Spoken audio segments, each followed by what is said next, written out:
Well, well, well. Well, well, well. That is what Hansel said to Gretel. Welcome back to the Pinfall Podcast. I am your host, Liz. I am joined, as always, by my co-host, Marcus. Hello, it is me. Right? Hansel and Gretel fell down a well, didn't they? No, Hansel and Gretel got eaten by a witch. It was, yeah, it wasn't Hansel and Gretel that fell down a well. When I asked you to get me another drink, did you actually do it? Yes, it's on your desk. In what position of my desk? To your left, the left side of your laptop. Towards the back of your desk. Oh, okay. I see it now. Oh, for fuck, no! Sorry. A certain robotic somebody is very interested in listening to me today.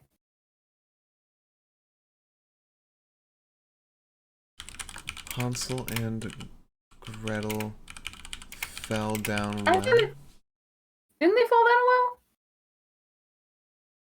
No, because remember Hansel and Gretel? Hansel stooped down and crammed his little... Oh, Jack and Jill! Jack and Jill, that's it. Damn. This is a wrestling podcast. But I don't think they fell down a well either. My joke is useless in this situation. No, Jack and Jill, I'm pretty sure fell down a well. I look up Jack and Jill and the only thing that shows up is the Adam Sandler movie. Poem. Jack and Jill by Mother Goose.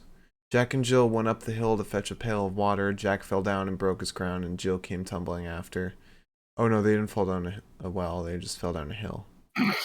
Up Jack got, and home did trot as fast as he could caper to old Dame Dob, who patched his knob. I don't think that's... Please never look up who fell down a well, because I forgot about baby Jessica. Yeah, that's all they came up when I searched that. I'm so sorry. I'm so sorry, baby Jessica. She's okay though, so it's okay. Yeah, they never fell... Jack and Jill didn't fall down a well. I don't know. I don't know if anybody in fairy tale world ever fell down a well, now that I think about it. Yeah. I'll work on my jokes. Sorry, better material. Alright, so you want to talk about tonight's Dynamite? Yeah, sure. I guess that's one of the things that we'll talk about tonight. So, biggest things to talk about, as our title suggests. The AEW World Championship has been relinquished. Same with the trios titles. Tony Khan made the announcement himself to open up the show. Which is bullshit, but... I mean, look... I get it. For the world title, they're going to have a tournament of champions that will be decided at Grand Slam in 2 weeks. Now, they said tournament of champions, and I took a picture of the bracket because there's no way I would have been able to write it down in time. So what we saw today was Hangman versus Danielson. On Rampage, we'll see Sammy Guevara versus Darby Allin. Next week, we'll see Bryan Danielson versus Chris Jericho in the semifinals. And then the winner of Sammy and Darby takes on Jon Moxley in the semifinals next week. So both semifinal matches will be happening next week on Dynamite, and then the finals at Grand Slam. I would have loved to see Miro in there. instead of Sammy, get Miro in there. Sammy doesn't really make sense in my opinion. Well, TNT champion. He was multi-time TNT champion. Miro was also TNT champion, and if they hadn't done weird booking, Sammy would not be a multi-time TNT champion. But regardless, the multi-time is still there. Unfortunately, that's not going to change. But what would be sick as fuck though? What? I know this wouldn't have been possible because it was like last minute, but you get like former Ring of Honor world champion, former AEW champion, former NJPW champion, former Impact champion, maybe even former WWE champion. Put all those world champions together because they talked about Jericho being a 7-time world champion. We'll get some more outside world champions to be part of this thing. Finals don't need to be a Grand Slam. I get you want it to be the biggest show, but maybe just hold off. That's fair. That's fair. But I think it's safe to assume that because MJF said that the chip gives him a title match anytime, any place, he's probably going to cash that in immediately after the match at Grand Slam. I would imagine. I feel like that makes sense. Yeah. What also happened was we had new trios titles, trios champions crowned in Death Triangle. We had MJF giving his piece in a fantastic promo that also featured Moxley. We had Toni Storm versus Penelope Ford in the title eliminator match. We had Wardlow versus Tony Nese for the TNT Championship. Bryan Danielson versus Hangman Page in the tournament of champions where Danielson came out on top. And then finally we had Wheeler Yuta versus Daniel Garcia for the Ring of Honor Pure Championship with Garcia pulling it out and taking the W in a great match. Yeah. So that's a little nutshell. It doesn't feel like much happened, but that's because a lot of it was scrapped because of what happened with CM Punk. So, do you want to talk about the news? Yeah. Admittedly, I didn't really go through too much news because there's enough news to last us a fucking lifetime. Mm-hmm. We could spend the whole news talking about the whole CM Punk situation. Yeah, and we will talk about the CM Punk situation. One thing that's important to know is that D'Lo Brown is no longer with Impact, which is sad. And in addition to that, there's other people that you wish would no longer be with Impact as well. But unfortunately, that dream won't come true because Lady Frost is unfortunately still with them. Mm-hmm. I feel so bad for her. She still 700 some odd days left on her contract, and it's not like Jeez. 703. It's like 780, I think. And I guarantee you she's probably not gonna wrestle during any of those days on TV. You would just hope that they'd be like, okay, well, we're fucking holding you hostage here. Let's just do this. Like, the women's division is not that jam-packed. Yeah. And it's not like they're like, oh, we can only have one women's match a week. They never do that. So, why not just have her be, a part of even just a part of, a fucking faction or something? Mm-hmm. She's not that, polarized that she wouldn't be able to do that. Yeah. Anyways. Also, in addition to news that really doesn't meet the bar for news right now, Chris Statlander got surgery on her knee. So, road to recovery. Yeah. And hopefully that recovery is swift and easy for her. Obviously we want to see her really badly on TV. But what matters most is recovering. And as she said to Trent, she's not dead. She's just out. What did she said? She said something funny in her post.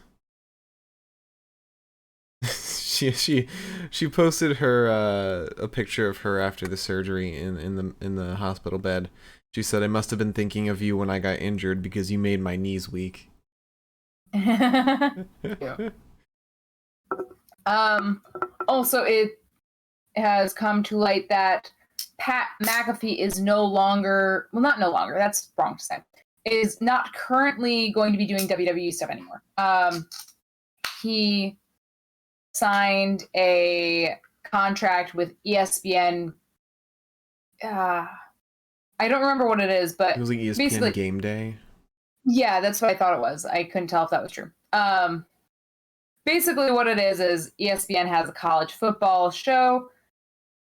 Because college football, I guess, is a thing right now. Yeah. I don't really know. ESPN's College Game Day. All right, so that he signed a full-time contract with them. He is not going to be on SmackDown for now, because he signed this contract. Triple H completely supports him, apparently, because Triple H said in a tweet that he completely supports him. It's just really sad we're not going to see Pat for a little while, and I'm going to miss him dearly. Yeah. And temporarily replacing him will be Corey Graves. Motherfucker. You do gotta give him some credit for being able to pull double duty, because he's still gonna be on Raw too, because that's gotta be a hell of a travel schedule. All right, so don't travel that much, Corey. I didn't want to see you. Anyways. All right, let's talk about it. Let's talk about everything that happened. So if you don't know, I don't know how you avoided the news. If you do know, seems about right. After All Out, there was a fucking scrum, as you always do. A press conference. Let's just call it what it actually is. A press conference. And Punk was in that press conference. Mm-hmm. And Punk had a lot of choice words for a lot of different wrestlers. Called out Hangman, called out the Bucks and Kenny and blah, blah, blah, blah, blah. Basically, yada, yada, yada. Ace Steel bit Kenny Omega, Punk threw a chair at Nick Jackson. This Larry the dog is fine. This is after the press conference. They went back and the Bucks and Kenny tried to confront Punk and Steel. And now the dirt sheet news says that Punk took the first swing. Mm-hmm. If that's true, I don't know. Obviously, I wasn't fucking there.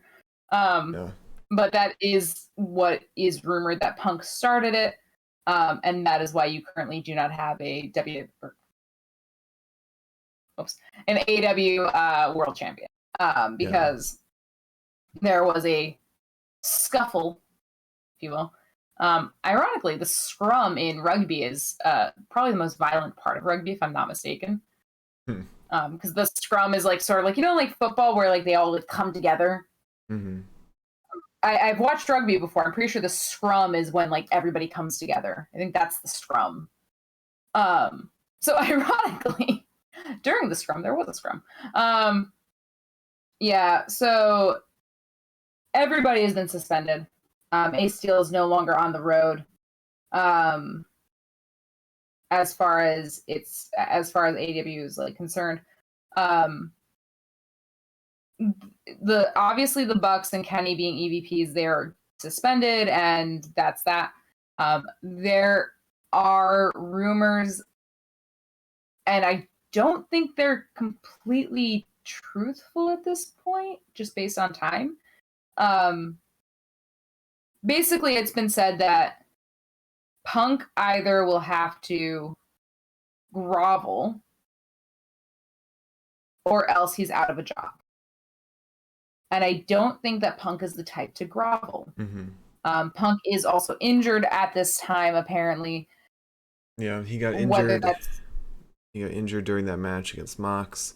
And some said that could have been the reason why he was so pissed off going into the scrum and said, you know what? I'm going to be out anyway. Might as well go out in a blaze of pettiness. You know what's the best way to not get injured during a match? Is to not wrestle injured. Mm-hmm. Yep. As far as I know, I'm not a wrestler, but I just know that, like, if, like, for example, if my back hurts and I'm doing a workout, I try to avoid workouts where I'm going to use my back, because my back hurts. So like if I'm injured, I would just assume that I wouldn't wrestle injured. So, let's talk about what happened in specifics. So, well, without getting too specific, because I don't want to start reading lines that Punk stated, but Sure.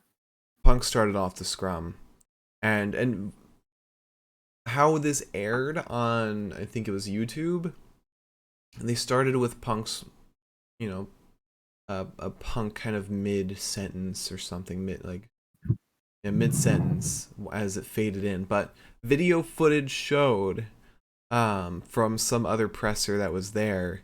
He sat down and immediately started going off on Colt Cabana without any prompt. He asked a journalist a question, and then spun that around to be about Colt Cabana. Oh, he asked him if he's friends with Colt Cabana.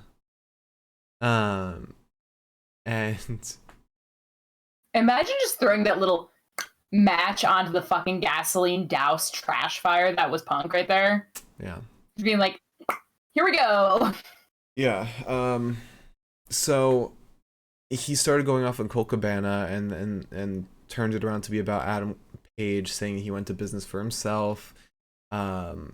With some line that he said in a promo, kind of went off script, even though there's no scripts in AEW. Even though MJF and Eddie Kingston both had more scathing remarks than what Page said. And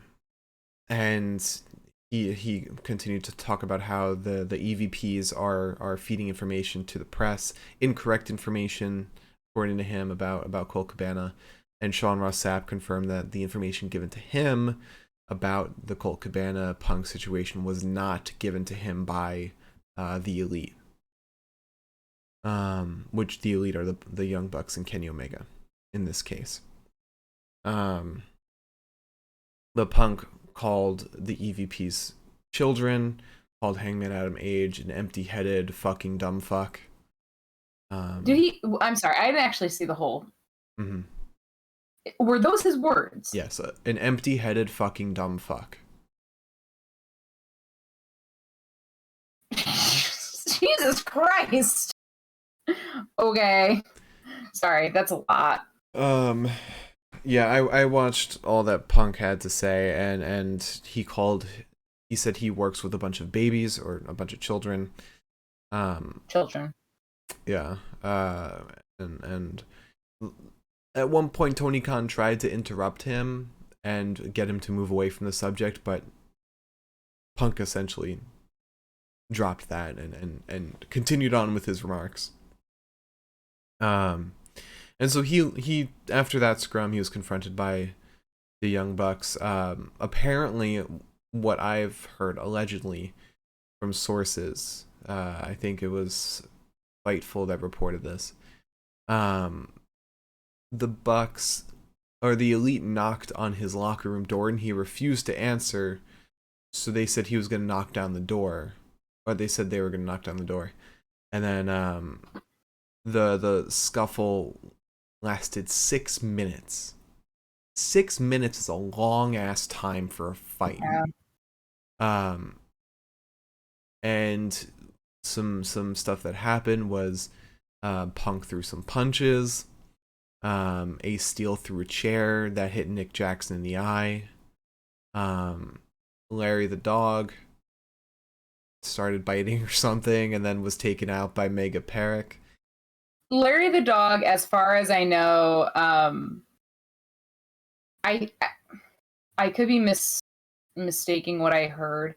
I heard that I think Kenny tried to remove Larry. Mm-hmm. I think Mega actually did remove Larry. I don't think Larry did anything. I don't think Larry contributed to the scuffle itself. Mm-hmm. But yeah, poor Larry. He had to be removed. And then Ace Steel bit and pulled Kenny's hair. This from every source and every report we're seeing, CM Punk and Ace Steel are the aggressors. And nobody knows for sure what the Elite said that resulted in this kind of reaction from Punk and Steel.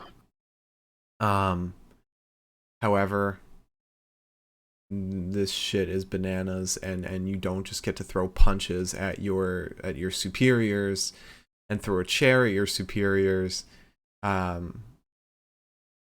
without some kind of penalty, without getting fired. I can't go up to my boss and start throwing punches because I would get fired. And now the question is, what happens with Punk? We've heard the Elite was suspended. Christopher Daniels, who was there with the Elite, I think he was there originally when they were trying to get into Punk's locker room. He was suspended. Pat Buck was suspended, and he was trying to break up the scuffle. Same with Brandon Cutler. Brandon Cutler was also suspended. And Ace Steel, like you said, was taken off the road. Punk reported not in Buffalo today. He was in Chicago. So as far as what's happening long term, no idea. Apparently he had a Zoom call with Tony Khan at 4:15 p.m.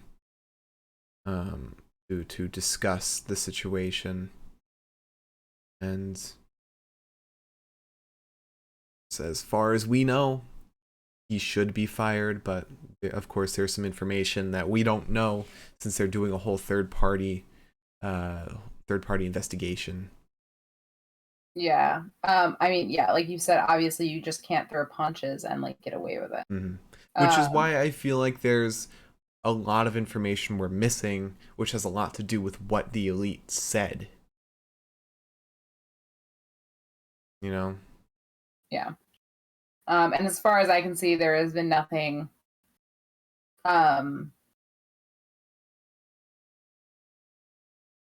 new. Yeah, nothing pertaining to Punk. We heard that we would probably know what the situation with Punk was by the end of tonight. So I think, as far as we know, Punk's just been suspended. Which, yeah. I think he should be fully let go, to be honest, because I mean, not just with this situation. Think about all the other problems that CM Punk has ever talked about that have followed him into every company he goes, the problems he brings to every locker room. I mean, I think, now listen, I was just as excited for Punk's return as other people. Me too. But there comes a time where if you keep saying, I have a problem with this person, I've got a problem with this person, I've got a problem with this person, I've got a problem with this person, I've got a problem with this person, it comes to the point where it's like, either you surround yourself with really, really shitty company, which reflects on you as it is, or you might be the problem. Yeah. You know? Yeah. Yeah. And I personally think he should be fired because, like, what's AEW was fine before Punk showed up, to be honest. I don't think they were in any situation where they desperately needed CM Punk, especially considering all the immense talent they have that are huge draws. Think of Moxley, Adam Cole, Bryan Danielson, Hangman Adam Page, Kenny Omega, just to name a few. And I think all this stuff about, like, the locker room situation arose since Punk showed up. Yeah. It definitely not the moment he showed up. It was more so aligned with Cody leaving. But I think both were kind of led to this situation. Could Cody have been the gatekeeper? I honestly think like Cody could have been somebody to not put up with a lot of drama backstage. It's possible. I mean, I don't know. look at WWE under Vince McMahon. He didn't put up with any bullshit. Nothing.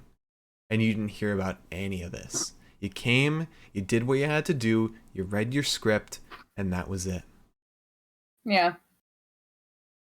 And now things are pretty much the same under Triple H, except he encourages people to take rest and take naps. And yeah. Yeah. And some positive stuff has come out of this. Like Tony Schiavone is now Tony Khan's right-hand man, which is very much necessary because Tony Schiavone, you know, he came up in WCW where there was a lot of this shit happening. So he's a good person to have as a mediator and a guide for Tony Khan. Yeah.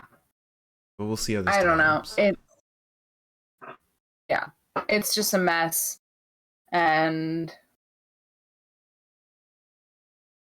I want them to figure it out. Mm-hmm. I do. But and it's a shame because it overshadowed all the great stuff that happened at All Out. I mean, people are feeling bad for MJF because of this. Yeah, MJF had a massive return and it was immediately overshadowed by what Punk said.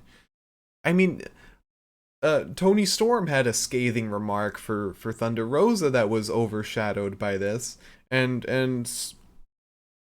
Swerve had a remark about the Acclaimed that was overshadowed by this. Yeah. Like, imagine this didn't happen. Everyone would be like still super pumped about MJF coming back, about Swerve and Glory versus the Acclaimed, which is like match of the night, I think. And a lot of promos about Punk are kind of coming back to bite him a little bit. I mean, Mox did a promo where he said he's got a fragile mind, fragile ego, and fragile body. All those are true right now.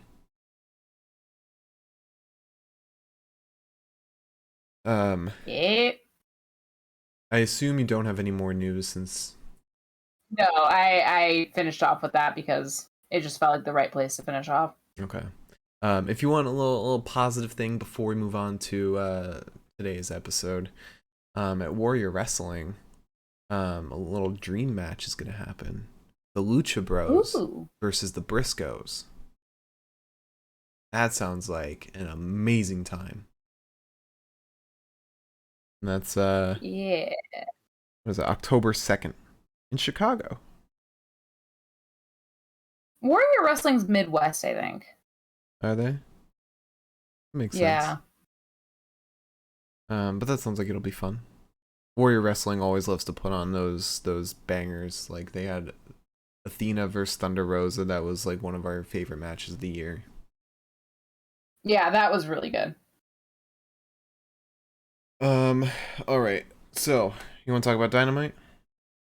Yeah, I guess. All right. So we started off with what Tony Khan said. He said, "I've been forced to vacate the AEW World Title and Trios Championships. New trios will be crowned between Death Triangle and Best Friends with Orange Cassidy. The AEW title is the most prized title in pro wrestling. It will be crowned at Grand Slam and Tournament of Champions.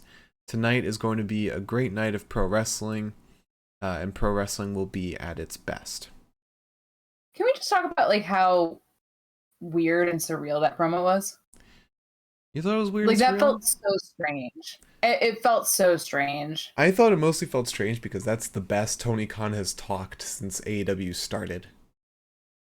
Listen. That's the most cohesive promo he's ever had. I mean, yeah. So we then had MJF come out. And he says, "Buffalo, New York, the devil is back. First things first, who's excited to see MJF? I love Buffalo. The greatest quarterback of all time, Josh Allen, is from Buffalo, and he's wearing a Buffalo Bills jersey with Josh Allen's name on the back. We're gonna get back to brass tacks. Last time you saw me, I said some offensive stuff. I think we can all agree I didn't mean it. Or he said, I think we can all agree. The crowd started chanting, "You were right. You were right." He said, I think we can all agree I didn't mean it. I was just kidding. I love AEW. When I called you all stupid marks, I didn't mean it. So round of applause for all of you. It's about time I addressed the big smelly elephant in the room. And he pointed to some random person. Honey, I don't mean you. He said, just kidding. I'll see you after the show. So MJF is off to a fantastic start. Yeah. He's exactly showing us why we missed him so much. He said the world title's been vacated. There will be a tournament to crown a new one. I know one guy who deserves that title. I'm all about working smart, not hard though. I'm not going to do that tournament. I've got a chip that guarantees a title shot any damn time I want. Tony is also paying a boatload of freaking money. If there's one thing I know to be true, you think you are in dark times, but we're not. We need leadership. There was once a wise Jewish man, and his name started with M. When the people were meek and hungry, he split the sea and let them through. I'm not saying I'm Moses. I'm better than Moses. I'm gonna win that title because my name is Maxwell Jacob Friedman, and I'm better than you, and you know it. Bless oh my his soul. God. That was fucking incredible. So John Moxley then comes out. And he says, you're absolutely full of crap. MJF says, let me get this straight, Jonathan. You think I'm not being sincere here in Buffalo, New York, in front of all these grotesque fat asses who might have the worst football team in the history of the United States of America? Josh Allen sucks. Only one person is allowed to do the "your football team sucks" thing, and that's MJF. It's because not only was it your football team sucks, but he laid it on with the jersey. Like he had people going. He was trying to be that hometown hero, and then said, "No, fuck the hometown." Well, it's not his hometown. Yeah, I know, but he tried. Like Home state. Yeah. He said, I don't know if you're a little woozy considering you went to sleep on Sunday. Maybe I don't care about AEW. Maybe I don't care about these people. Maybe I view the AEW title as a bargaining chip in the war of 2024 and bring it to a real wrestling company where a real wrestler is, the Cody Roadster. To quote the best wrestler in the world, The Game, that is what's best for business. God, he knows what marks to hit. Mox says in return, this is not the time and this is not the place and I am in no mood. You need to leave this ring right now or I will make you leave. MJF takes his shirt off, getting ready to fight, but then just leaves. And Mox on MJF's way out, he says, your theme music sucks, by the way. Mox says, Buffalo, I am in no mood. I am pissed off. I am embarrassed. I am without the AEW world title. The belt itself is just metal. What means something to me is what the title represents.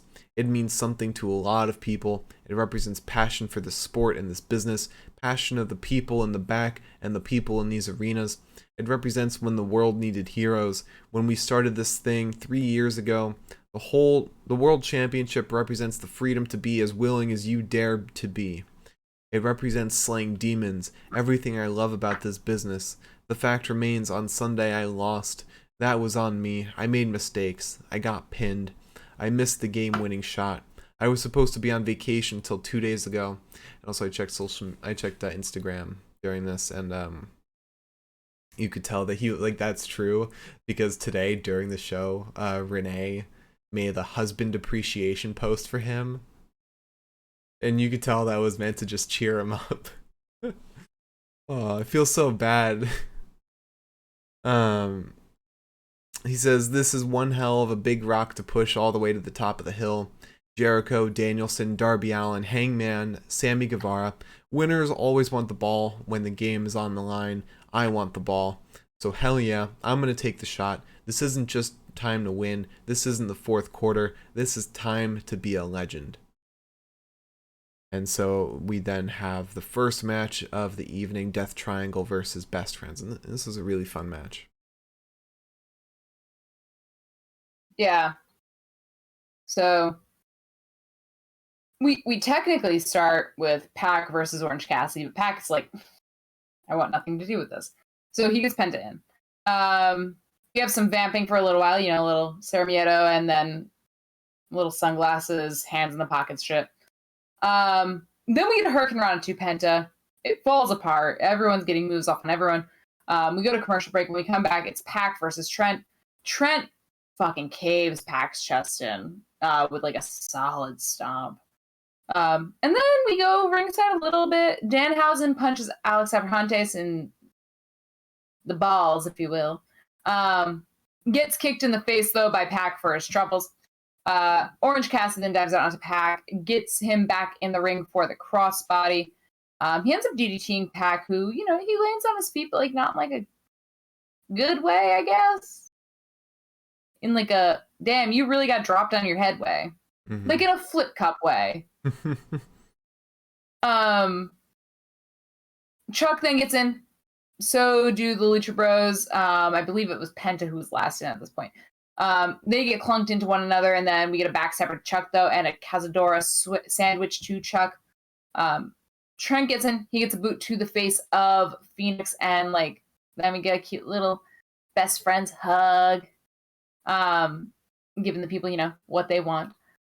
Trent hits the swinging DDT to Phoenix, but Phoenix responds with a little pop-up cutter. It falls apart again. Everyone's getting moves off on everyone again. Then a thrust kick sends what would be a backpack driver to Phoenix into a code red on Trent from Phoenix. Also, Mark, your fan looks like it is like lit up blue because of the light. What do you mean because of the light? Like the light's reflecting off of it, and the metal in front of it looks like it's lit up blue. Yeah, it is. Oh, okay, yeah. I switched the LED to blue instead of green now, so it matches everything else. No, I know. What I'm saying is your fan. Yeah. Like if you look to your... Yeah. It's lit up because of the light. I know. I'm just saying that it looks like actually lit up. Oh. Phoenix then goes up top for who fucking knows what. But Chuck distracts him. We get an awful waffle. 2 Penta Pac breaks up the cover to give Death Triangle another chance. We get a little cute Team Canadian Destroyer, 2 best friends, and then Phoenix assists with the Fear Factor. Pac goes up top to Chuck for the Black Arrow to win. Pac has 2 belts. I'm pretty excited. I love Pac, 2 belts. Yeah, this is gonna be a lot of fun because when I know Lucha Bros didn't have the best tag reign, but I'm hoping, even though this is kind of like last second, I'm hoping they just defend this thing a lot. Also, I saw a tweet from Finn Balor. He posted a picture from Clash of the Castle where he was tossed over the barricade, and you see in the background his parents laughing at him, and he captioned it, "I might turn heel on my dad for this." No! Oh God, Mr. Balor, don't laugh at your son. All right. So after that, we had an interview with the Dark Order, or supposed to be an interview. Jose, the assistant, comes in with hands some papers to 10 and says that Andrade wants to speak with you. And Evil Uno's like, no, you're not doing anything to him. John Silver chimes in. He says, your last name is the assistant. Andrade then walks in. He says, I want to talk to him. Tosses 10 a crutch. So then we have Penelope Ford versus Toni Storm in an eliminator, women's title eliminator match.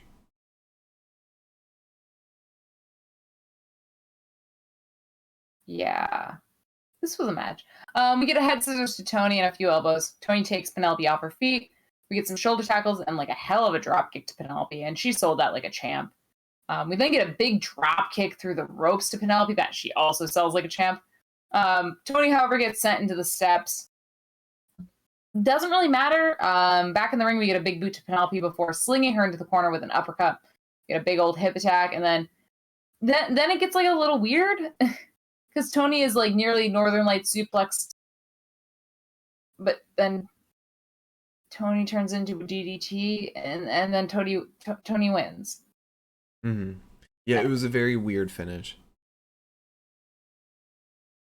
It didn't seem like it was supposed to happen like that.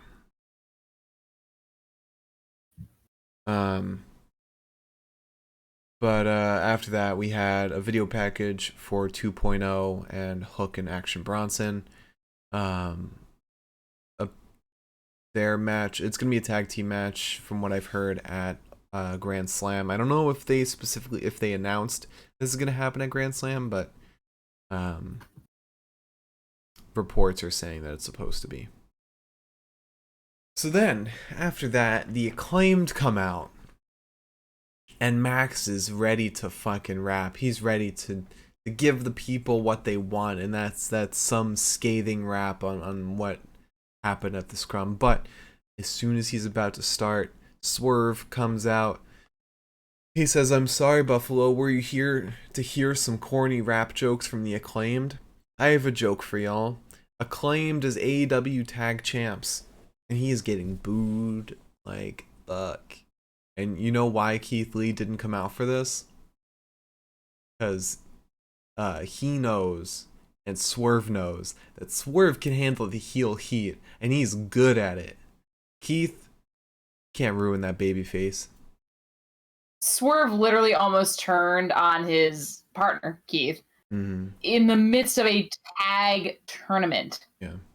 Like, when they won those belts, Swerve almost turned on his partner. So, like, of course Swerve can handle it. Yeah.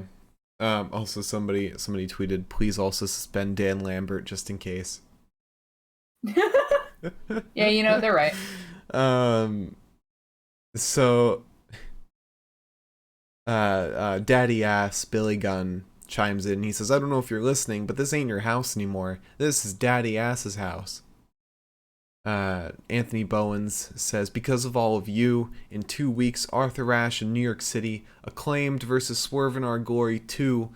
Everyone loves the Acclaimed, and I guarantee that is going to be where the Acclaimed win the belts." Because I know Max Caster's from New York. I think he's from Long Island.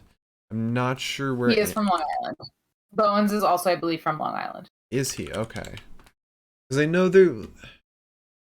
I don't think they were both... Oh, no, he's from New Jersey. He's from Nutley, New Jersey. Bowens. Oh. Yeah, Max Caster. Just straight up Long Island, New York. Not even anywhere specific. So, that's going to be a lot of fun. That's going to be a great moment. And I'll be there. So, if any of you fans are there, hit me up. Love to chat with you. So then we had an interview with the JAS, which was just Jericho, Sammy, Ty, and Anna. Jericho says, "A gigantic win over Bryan Danielson. I'm drinking in the fountain of youth. That's why I was able to beat Danielson in his own game. And this made no sense. I'm the BWBC. Yeah, what's that? I have no fucking clue because we isn't a word. It's not a letter. BWBC. What? BWBC. Like, he literally said this shit. I'm like, what? What did he say? I'm hoping... Oh, apparently CM Punk and the Elite were removed from the intro tonight. I'm trying to find like somebody typing out what BWBC is, but I have no clue. Um, I think if I could just get, I feel like Sean Ross Sapp would have. No, no, he did not. No idea what BWBC is. That is bizarre. I'm trying to like figure out in my head like what could that possibly stand for? I don't know. Maybe AEW tweeted about it. BWBC.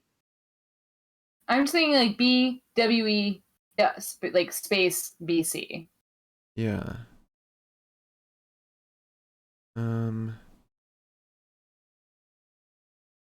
BWB. But then again, my brain's like fucking stuck because like BC, I'm like Bullet Club, of course. Yeah, no, the AEW Twitter didn't actually like type out the hashtag. I don't know. But Jericho asked them to. Oh, Miriam said Black Winnipeg Combat Club. He's from Winnipeg. Oh, CC? I thought it was BC. I thought he said BC. I thought it was BC. Unless he said BCC. Oh, I guess that makes sense.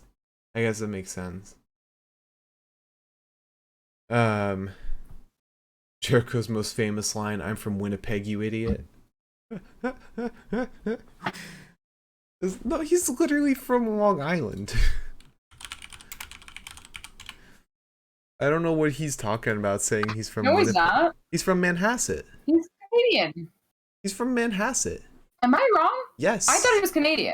You go to his you Google him, literally says born Manhasset, New York. Born. I mean, Wikipedia, yeah. Wikipedia says American Canadian. Okay. Billed from Winnipeg, Alberta. They moved back to Winnipeg after his father retired. Oh, okay. Gotcha. Which I don't know when his father retired because I don't know Chris Jericho like that, and I don't want to, but also. Yeah. Oh, he holds dual citizenship. Okay. Cool. Yeah, well, the more you know. All right. So after that, though, it's like how you were born in New Jersey, but you say you're from. Anyway. It's true. So then he said, "I'm gonna beat Danielson again at Dynamite next week, then go on to win the He spoiled the fucking finish of this match, by the way. He said, "I'm gonna beat Danielson again at Dynamite." What if Hangman won? He said, He's used to the WWE booking where they're like, "Oh, who knows what's gonna happen?" Mm-hmm. You know. He said, "This is my locker room. When it comes to the JAS, I've got two little brothers. Sammy taking on Darby on Rampage. Sammy says, 'Darby, this Friday, your turtle-loving ass is over.' Jericho just shouts, 'We don't love turtles.'" You get it, right? Yeah. Because Darby Allin looks like the "I like turtles" kid. Oh. I feel like that might have flown over some people's heads watching. It flew over my fucking head, clearly. Jericho then says, "Then Daniel Garcia taking on Yuta in his hometown. Since you decided to leave us alone on Sunday, we're going to leave you alone tonight." Little would you know that would be the worst decision you could have ever made. So then we get Wardlow versus Tony Nese for the TNT Championship. I took 2 notes. There was a huge Larry to Nese. Wardlow takes his titties out, and then we get a powerbomb Symphony for him to win. Mm-hmm. Yeah. And then he says, "I hear a lot of people on the internet that Wardlow's lost his momentum. Wardlow's the TNT champion. It is time for me to remind everyone in this business. This is Wardlow's world. He could just not say that. But I like when he does. I don't. I don't like whenever he says that. Just makes me think of Wayne's World. Or Von Wagner. Von Wagner. This is Von Wagner's world, and you're living in it. We need Wardlow versus Von Wagner. Winner owns the world. All right, so winner gets planet Earth on a pole match. So then we get a video package for Darby Allin versus Sammy Guevara, which they said it's the 4th one. That's kind of ridiculous. And then we have the first match in the tournament: Bryan Danielson versus Hangman Adam Page. Yeah. We slap each other for a while on this one. We kick each other. It's fun. Eventually, we get some kicks to Hangman before Hangman slings Danielson into the post. Danielson goes up top at this point. Hanger sends Danielson from the top, hits him with a lariat to the ground. We get some strikes to Hangman, though, and then Death Valley Driver to Daniel, but it's not enough for the pin. We get a big Hurricane Rana and a kick to the head of Hangman, but that's also not enough for the pin. Danielson goes up top. Hangman then follows him for like an avalanche slam type deal. I don't know.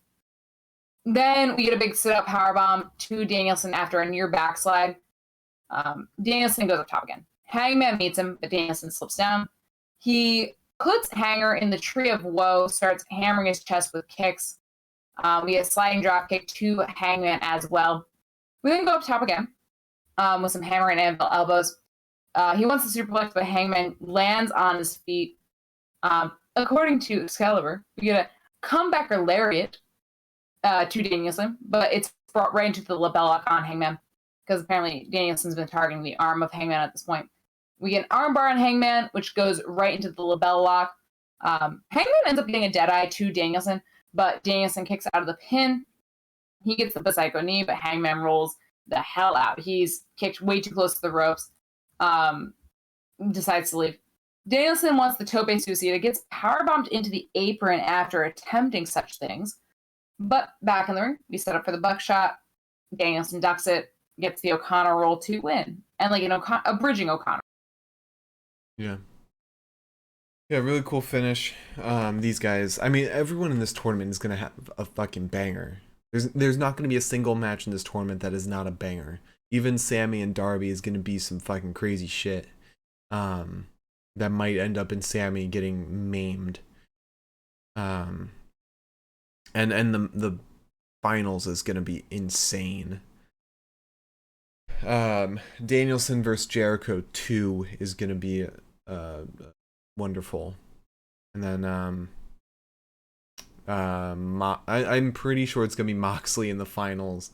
So either Moxley. Ooh, I wonder if it's gonna be Moxley and Danielson. That would be awesome. They'll bleed together. I hope Moxley just wins the tournament. So that he just gets it back anyway. Part of me feels like that will happen. But although I feel like, who won Danielson and Mox's last match? Or was it a draw? I don't remember. Because I feel like they'll have Danielson win this time. If it even is them in the finals. But after that match, we get a video package for Jungle Boy and Christian Cage. Miriam said, from now on, every time a champion fucks up, the title defaults back to Mox. He didn't want that shit on him. That's why he was pissed off in that promo. He was like, God damn it, I have to beat the champion again. Yeah. They should have just given it to him. Not even have a tournament. Just hand it to him. We then get a Stokely Hathaway and his associates out. He says, All Out was the greatest moment in my career. The PA then tries to cut off Stokely. Okay, so this brother right here is trying to tell me we're low on time. When I have a mic in my hands, you give me the same respect you give your father. The gun club then beat up the PA. And then they kind of just call it at that. Morrissey gives a fucking big boot to the PA. Then we get a video package for the main event of Rampage, which will be Claudio Castagnoli versus Dax Harwood. That's gonna be a really fun match. That's gonna be incredible. Miriam said that goes for any title now. Women's, tags, trios, all Atlantic, doesn't matter. It all goes to Mox. Jade Cargill gets injured. TBS title goes to Mox. Oh god. And then finally we get the main. I just love the idea of poor Mox being like, "Fuck, I can't anymore." I'm sorry. He's like got every title. He's like, it's like the limes guy. I can't hold on to all these limes or lemons or whatever. Why can't I hold on to all these titles? Alright, so then we have the main event for the Ring of Honor Championship, Pure Championship. Wheeler Yuta versus Daniel Garcia. Also, did you see that incredible sign in the crowd? It was like a yellow sign, it had the Elite, and then a big bite was taken out of it. I saw that, and I love the idea of somebody being like, "This is it. This is my pièce de résistance." Some people's signs are so creative. Oh my god. Yeah. All right, so this match, speaking of creative, no, I'm joking. This match was what you would expect from a pure rules match. Yuta and Garcia are twisting and turning each other a lot of like snuggling, if you will. Mm. And that's 90% of the match. Is just a lot of hand up punky. Just like a lot of submission and stuff. So Garcia goes to stomp Yuta, but Yuta avoids it. Enziguri is Garcia. We get an elbow drop off the top rope to Garcia after the top. Off the top. Sorry, I was being licked by a cat and I lost my train of thought. We get an elbow drop off the top rope to Garcia. Then a suplex to Garcia and a knee to the head that slows Garcia down. It's not enough for the pin though. Garcia gets a belly to back off on Yuta, and then a big lariat. And we get 2 German suplexes to Garcia and a third as well. He goes for a fourth, but Garcia like hooks himself on the leg of Yuta. Yuta then gets German suplexed multiple times. We go for a fourth, but Yuta fights himself out, hits Garcia with another German suplex. We German suplex each other for a very long time, which, to be fair, pretty good show of strength, but still, very long time. Then Garcia gets the Dragon Tamer to Yuta. It's turned into a cross-face submission, but Yuta can't turn it into a pinning opportunity. And then we get a Dragon Tamer again. Yuta grabs the chin of Garcia, but Garcia decides to use them hips and thrust. Mm-hmm. Thrusting real hard. Yeah, a lot of thrusting.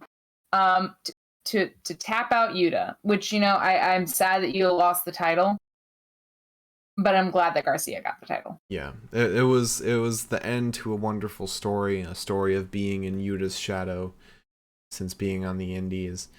And if you look at both of their careers, this is kind of where chapter 1 concludes, or book 1 concludes. Really great stuff. Garcia is going to be an incredible pure champion. We saw it go into him like day 1 of Ring of Honor coming back. Yeah, that's the end of Dynamite. Oh, it's not, because Danielson comes out and he gets in the ring. Yuta kind of shoves him a little bit. Says like, "Hold on." Shakes Yuta's hand, and I'm like, okay, that seems like I just misread. But Yuta did.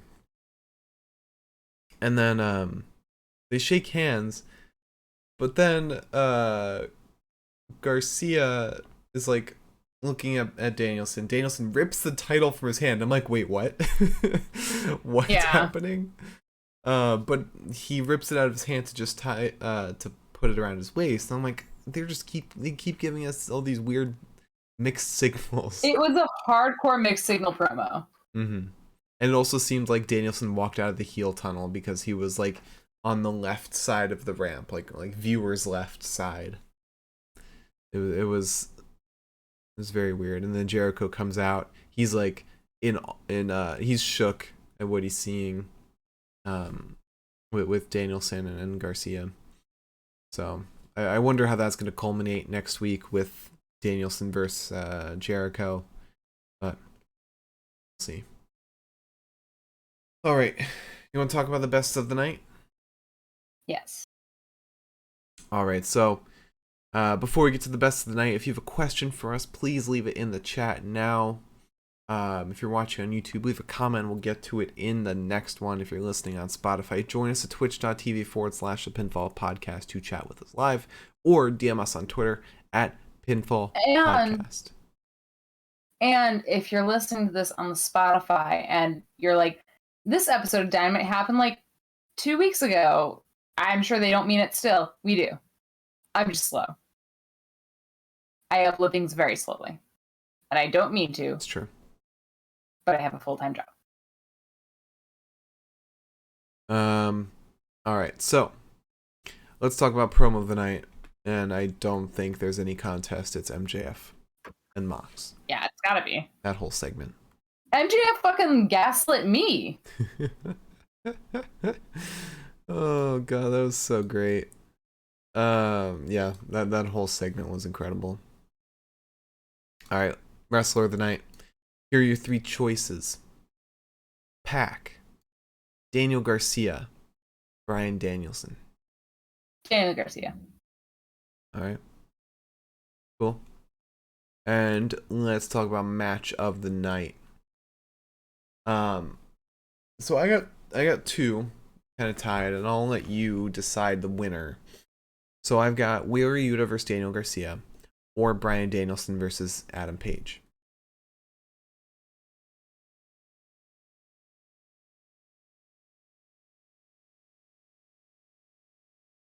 I'm gonna go with Danielson versus Page. Okay, Danielson versus Page sounds good. All right, those are our bests of the night. Miriam in chat asks if you could bite this fucking question. If you could bite any member of the AEW roster, who would it be? And she's got a real question, but I want you to answer this first. Wardlow. Bye. You would bite Wardlow. Yeah. Okay. I don't want to talk about it. Well, okay.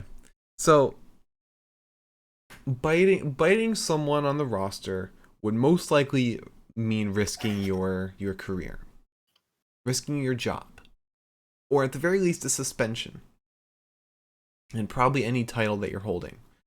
Although it was Ace Steel, so he's probably fired. I would probably bite Excalibur or Taz. Probably Taz, actually. I'll bite Taz.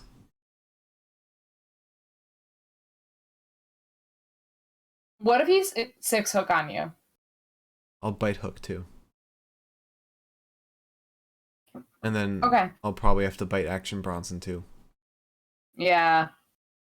Which then he might not show you the best spots in Queens to eat.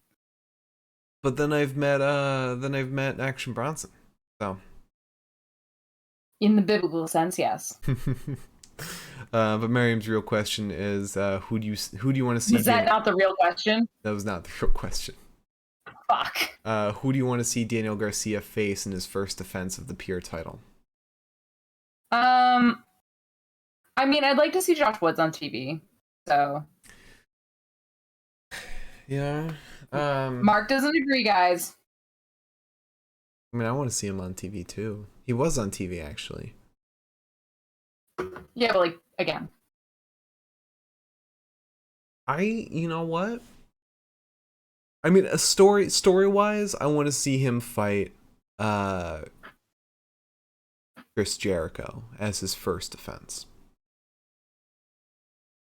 I think that would be very interesting.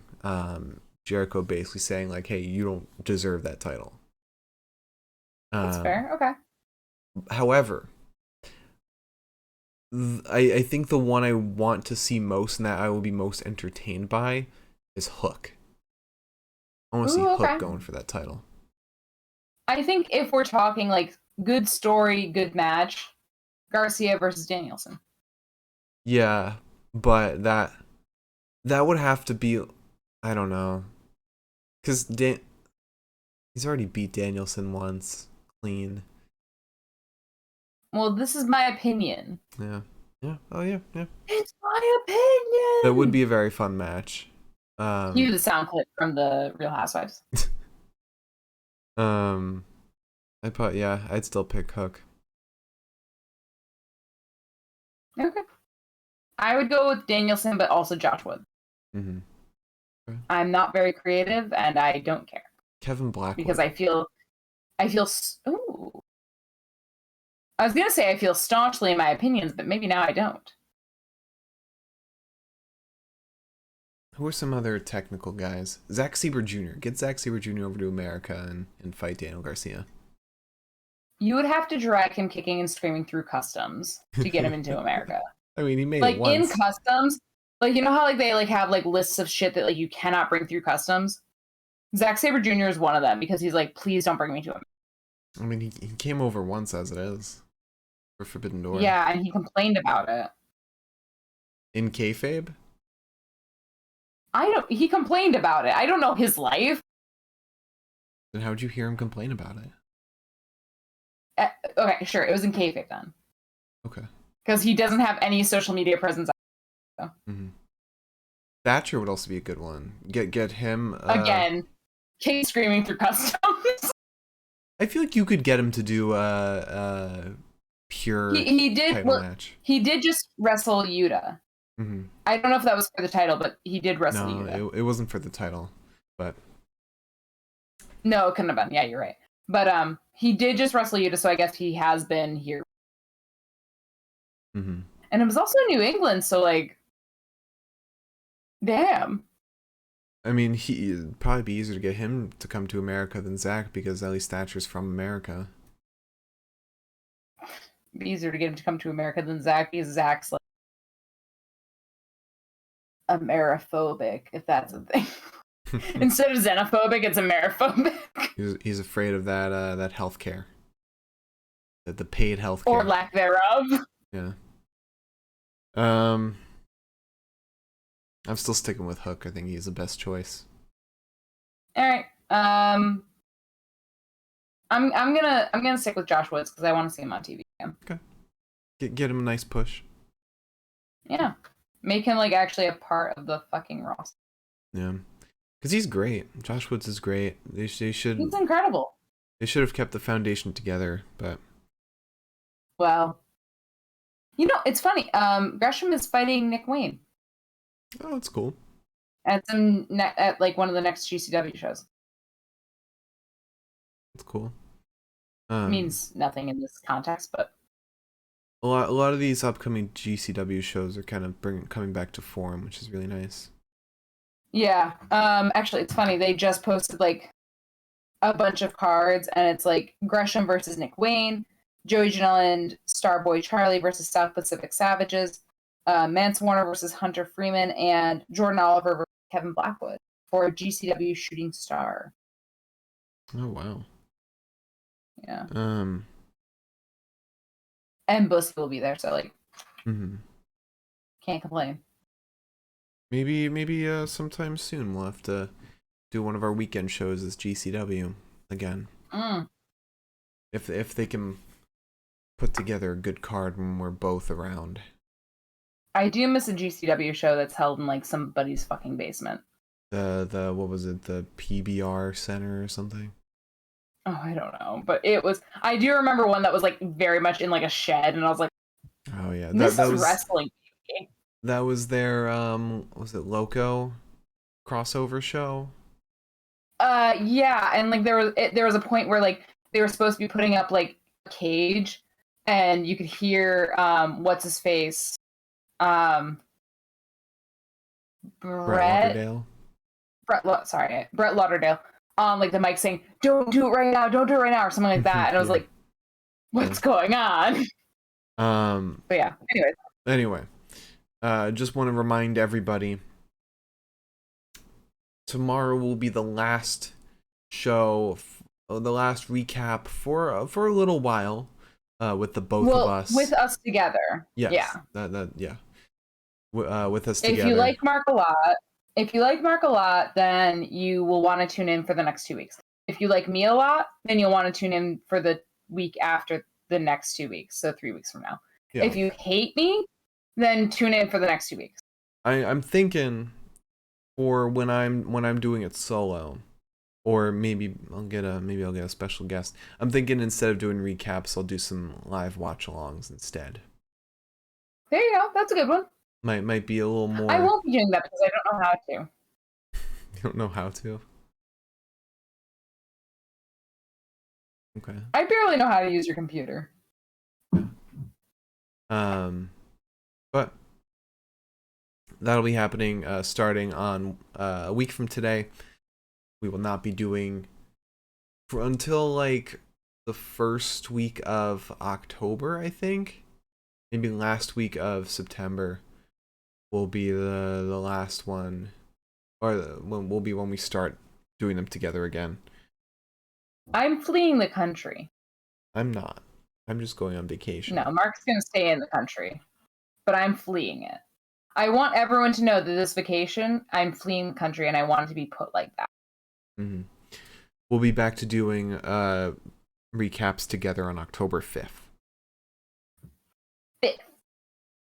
Yes. All right. So, do you want to close out the show? Yeah, sure. I mean, we could sit here in dead silence for a while.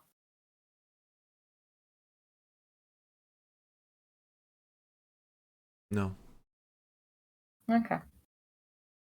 If you tuned in tonight, thank you so much. If you tune in the future, thank you so much. If you tune in and ends like 5 weeks from this day and like it just was uploaded to Spotify, thank you for tuning in. But also, I'm sorry for taking so long. I'm sure it will not take me that long because now I've said it enough. Please tune in tomorrow. We're going to be talking about Impact, and it's going to be super fun. And it's not the longest show in the world, so that kind of is like a plus. So. Yeah.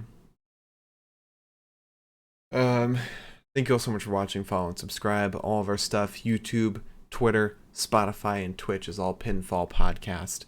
And check out upfworld.com for our little side project, the Universal Pokemon Federation.